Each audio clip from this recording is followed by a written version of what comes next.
દેવગઢ બારિયાની પાનમ નદીમાં રેસ્ક્યુની દિલધડક કામગીરી. દેવગઢ બારિયાની પાનમ નદીમાં રેસ્ક્યુની દિલધડક કામગીરી. દાહોદ જિલ્લાના દેવગઢ બારિયા વિસ્તારમાં આવેલા પાનમ નદીમાં તાજેતરમાં એક દિલધડક રેસ્ક્યુ ઓપરેશન હાથ ધરાયું હતું. ભારે વરસાદ અને નદીમાં પાણીની આવક વધતા કેટલાક લોકો નદીમાં ફસાઈ ગયા હતા. ઘટનાની જાણ થતાં તાત્કાલિક સ્થાનિક તંત્ર અને બચાવ દળો ઘટના સ્થળે દોડી ગયા અને રેસ્ક્યુ કામગીરી શરૂ કરી. સમગ્ર ઓપરેશનનો વિડીયો સોશિયલ મીડિયા પર વાયરલ થયો છે, જેમાં બચાવ કર્મીઓની બહાદુરી સ્પષ્ટ જોવા મળે છે.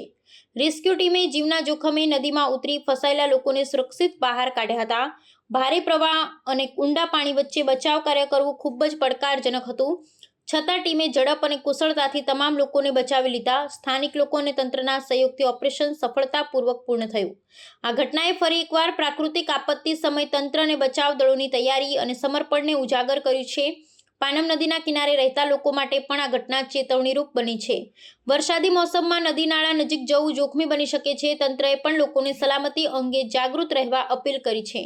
દેવગઢ બારિયા વિસ્તાર પ્રાકૃતિક સૌંદર્યથી ભરપૂર છે અને અહીં નદી, પર્વતો અને જંગલોનું વિશાળ જાળું છે. આવી આપત્તિ સમયે સ્થાનિક તંત્ર અને બચાવ દળો દ્વારા ઝડપથી કામગીરી હાથ ધરવી પ્રશંસનીય છે. રેસ્ક્યુ ઓપરેશનના વિડીયોએ સમગ્ર દાહોદ જિલ્લામાં લોકોમાં રાહત અને સુરક્ષાની લાગણી ફેલાવી છે.